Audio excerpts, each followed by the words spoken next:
Welcome to Audio Branding, the hidden gem of marketing.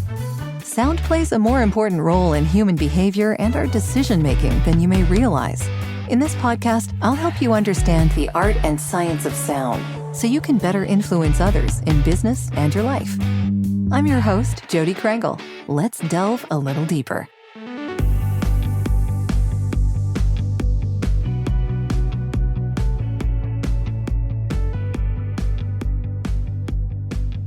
So we can just start a conversation and see where it goes. Yes. I waste all my good stuff in the pre-roll. The rest of it's downhill now. No. No, we hope not. I'm sure it won't be. Yeah, I have no worries. I'm an open book. I like authenticity. I'm not trying to put on any kind of great face. I like best foot forward. But also, I would just say maybe, take out like 30% of the likes, leave the rest in though, so it feels conversative. But the likes. I say a lot. yeah, it's funny.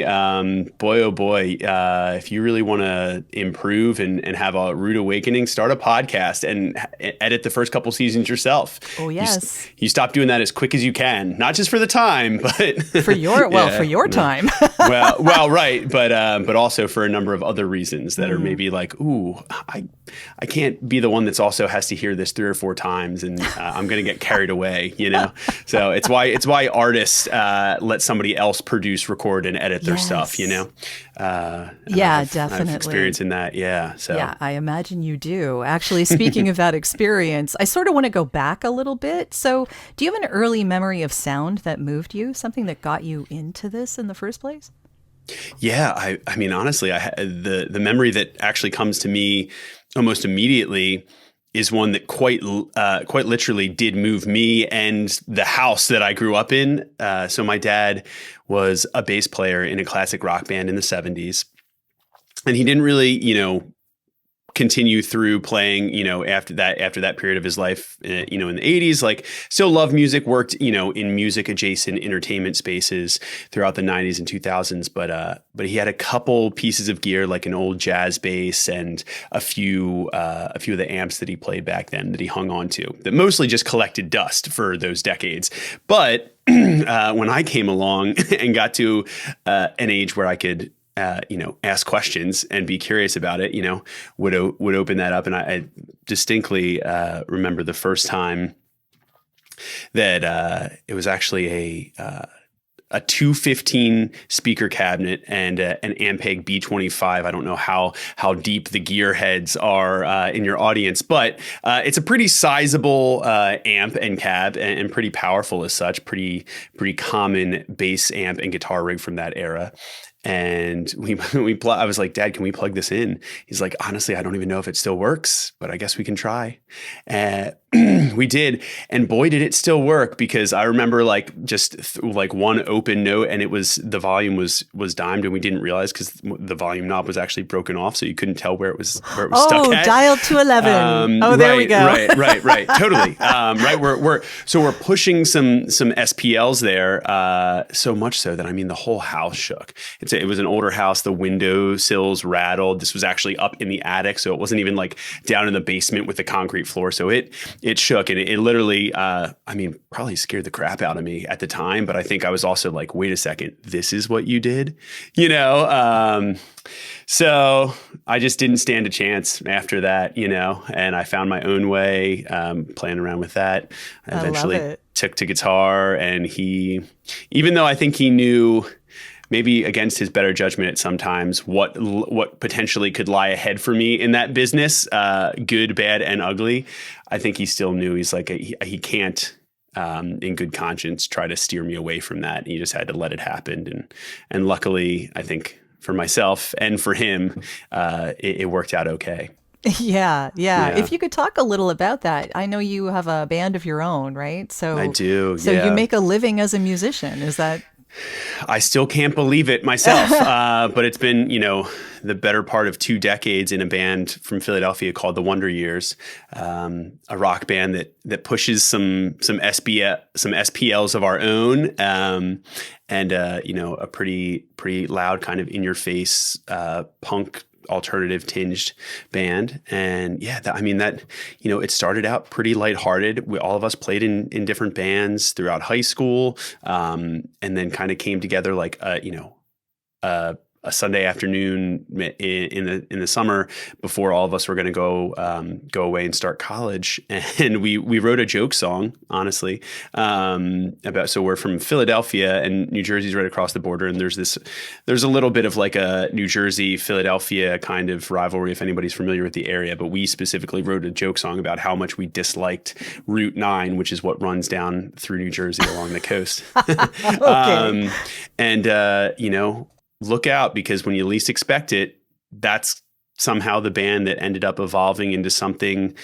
We stopped writing joke songs, started writing some stuff that was a little bit more referential and resonant to our own lives, and a little bit more meaningful. And things have a way of evolving. And now we're like 7 studio albums and multiple EPs, B-sides later. And we've spent the last 15 or so years touring internationally, and thousands of shows, and made a really, really good living that I wake up every day and still have such gratitude to see the impact that we've been able to make, especially even in our little subworld of punk rock and alternative music. So sure. It's really nice. Yeah. That's primarily what got me into music, audio, all of those things. And it just kind of spirals out from there. Yeah. Yeah. So you must have seen so many things evolve over the years of you being in the band and trying to promote the band and trying to make a living with the band, because like lots of things have happened in the last 20 years. Yes. Our band first came up in an era that was seemingly dominated by a now defunct platform called MySpace. So, Oh, really? Okay. So it started there. Okay. Interesting. Yeah. It's in like the MySpace Pure Volume days, and now we're playing to some newer fans that have no memory or recollection of those. And so it's funny. And that's why even now I've gotten into kind of artist coaching, and mentoring and consulting with a lot of independent artists, because there's more of those in the music industry more than ever. And there's also so many tools and so many people kind of, shouting advice at them through all these different channels. And that's one of the things I say, where everybody's like, well, put all your eggs into TikTok, put all your eggs into Instagram. And I say, hey, that's not necessarily, incorrect information, that those are really powerful platforms right now. But also, I have existed and saw and see very large dominant platforms come and go, and things evolve and change. So at least that perspective is, one example of just how much stuff has changed. And stuff has changed with our knowledge base too, for sure. Totally. I can well imagine. Yeah. I mean, I've seen a lot of things change over the internet since I was on it in 95. Yeah. So it's been a long journey, and music has definitely been a long journey. I had a songwriting resource back in 95 that lasted a while. So that was, watching the whole Napster thing go down. Oh, yep. Oof. I know. Yeah. Pretty scary. So now, when you're coaching independent artists, what do you tell them the best tools for what they're doing are, as far as their promotion is concerned? Yeah, so I don't think there's a one size fits all model nowadays. I think that's the first thing I tend to lead with, which is why I think I gravitated towards doing more one-on-one, unpacking of things like that with artists, because I felt like, sure, you can write some really valuable resources in book form, in course form, but at the end of the day, they're always going to kind of fall short. And I never wanted to feel like, one, that I was leading anybody on and just trying to kind of like take their money and say, here, this is the answer to all your problems, this other shiny object for you to focus on and think is going to solve everything. And there are so many shiny objects. Right. And that's so honestly, that is the first thing to say, hey, a lot of these platforms, a lot of these like number driven, metric driven goals out there, they in their own way can kind of be their own shiny object thing that can really distract you from what's actually happening. Right. So, and ultimately, I say make really really informed and intentionful choices about building a brand by taking a long-term mentality to it. Not just trying to be like, hey, I want to get 100,000 streams this month. How do I do it? Right. Let's talk about the actions that will not only give you that, but will bring people that do like your music and do want to support you potentially further into what some people in the marketing and branding world would call like a funnel, right? I think that's a little dehumanizing, but that's a term from that industry that is, you see how it plays out in music as well. And so that's kind of where I start and say, what things are you doing that are really working, that are uniquely you? And let's start with the story of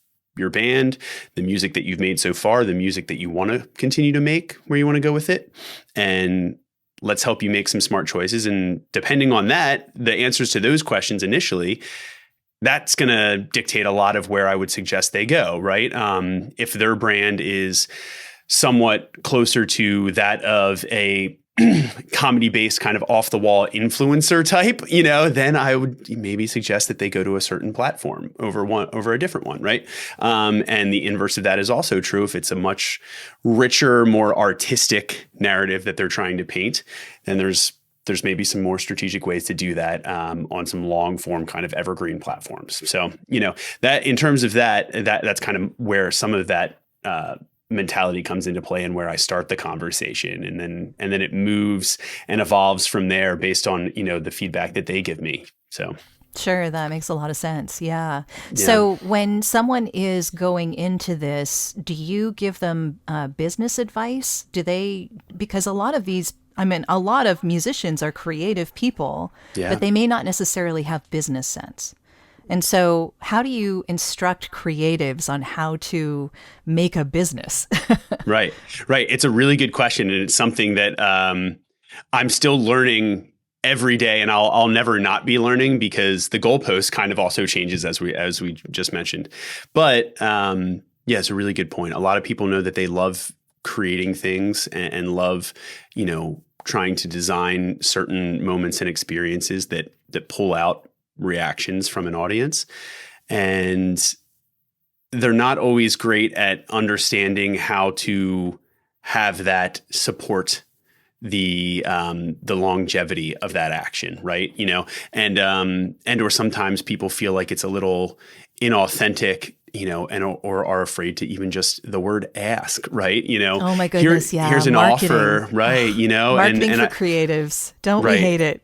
And that is a big part of what I hope to do for the next generation of independent artists, who I think have an opportunity to really dominate and completely change the landscape of how this business functions, is to destigmatize that and say, hey, this is not a bad thing, especially like in the world of like punk rock, indie rock, and some really more like fringe artistic subgenres. I think a lot of people are like, no, it's uncool, to promote yourself, and are kind of fed this narrative that the second you start trying to ask someone to do something in return or support you, or put an offer out there or try to promote yourself in a certain way, that it becomes completely inauthentic and kind of slimy and scummy, right? It's actually interesting. It's like trying to counter against a lot of narratives, one of which for me was something I had to be very careful of, because I didn't want people to start attaching what I do with what the industry has now started to kind of look at the phrase artist development as, because is there even artist development anymore?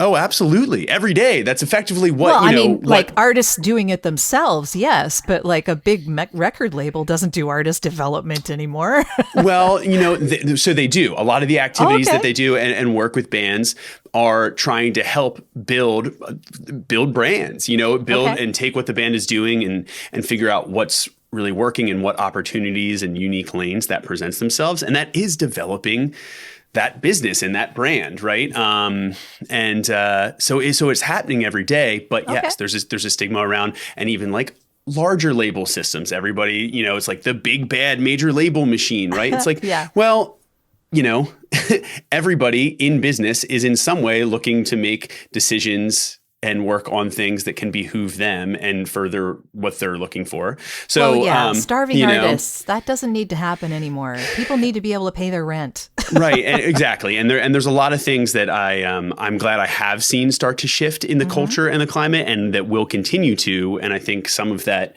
continued change will happen by independent artists starting to create their own leverage by being smarter and educating themselves. So that's ultimately where what I try to come in and say, listen, marketing, music marketing, artist development, all of these things, like, don't let them color, they can mean very different things for your band, for your project, than what you think they might have meant for somebody else, and there's an honest way to maintain integrity and still do those things. Right. And that's, I think, the better conversation. So that's why, that's what has me really jazzed up, so to speak, whenever I'm working with other bands, or even just having casual conversations. Somebody, a friend says, hey, I have, friends of mine are in this band. They just cut a record.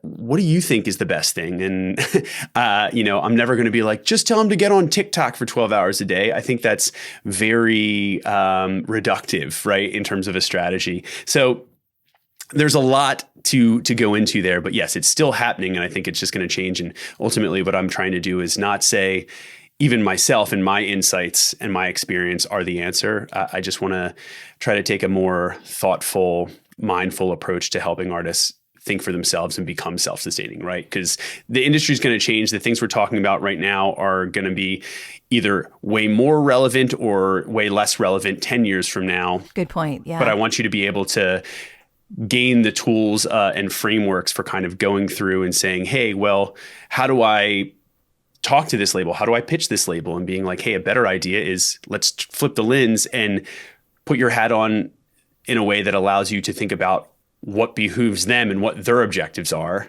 And that's, maybe a better pitch, right? Things like that. And then not just taking a short-sighted approach, but saying, hey, imagine you wake up one day and you've been in this little punk band from Philadelphia for 20 years. What do you hope that you've built, right? And good point. Yeah. And so I think that's another question that I really like to ask is like, listen, if you're decades from now, your band has come and gone, what are the few things that you hope people will remember about your band if it comes up in conversation, right? How do you want them to feel? Question. Yeah, which I think is at the core, this of branding. Turn it back on you though, Casey. Like, what have you built with your band? Like, what are you proud of with what you've created with this 20-year journey with your band? Yeah. A lot of bands say this. They get on stage, and I'm sure anybody out there that's seen a show has been like, man, Toronto, you're our favorite city to play. You know what I mean? Like, I know you say that every night, right? No matter where you are. Right, yes. Right. But I will say there is a true feeling and a true sense of gratitude in that. And everybody's like, no, our fans are literally the best fans in music. I'm just going to add myself to the list, but try to qualify it by 2 or 3x to say that what we have built is more than just people that support us financially, that love our music and have said some nice things about us. It is a community and a type of person, the likes of which is such an overwhelmingly supportive and kind and forward-thinking community that I am so proud, and I don't take credit for that's all on everybody else. But I love that every one of our shows in its own way tends to feel like it's a coming together of people that really care, not just about the music that's kind of at the center of it, but about everybody else in the audience. And that just happens to be the connection point. It's something that I will continue to be proud of for the rest of my life. Even if we, for some reason stopped tomorrow, right? And the pandemic gave us like it did everybody, gave us a little perspective, and it only further galvanized how lucky to have built something that, hey, even in a moment where everybody is maybe a little scared or doesn't understand, where things are going to go, or there's more doubt looming over everybody's individual personal situation and global situation, all at once, that they were still there and said, hey, you've given so much to me. we're going to make sure you as a band get through this because we need you on the other side. We want you on the other side. And you've given so much to us on this side of the pandemic that you're coming through it with us. And we saw that through so many activities, whether it be the live streams or the offers that we put out to say, hey, this will help us and this will help a lot of other bands in our world that I know y'all love. Even if you don't know them right now, trust me, like, you're going to be thankful that you supported them and helped get them through as well. So I'd say the sense of community and that compassion and empathy, I hope that is something that we will be remembered for. And I do feel like it is something that is very much at the center of what our band has built our career around, Mm-hmm. And so that's probably for me very, very important if we're asking that question to myself. Well, definitely that's important. Well, that's the end of this episode. Thanks for listening. And if you like what you heard, why not tell a friend about this podcast? It's available in all the usual locations. Until next time.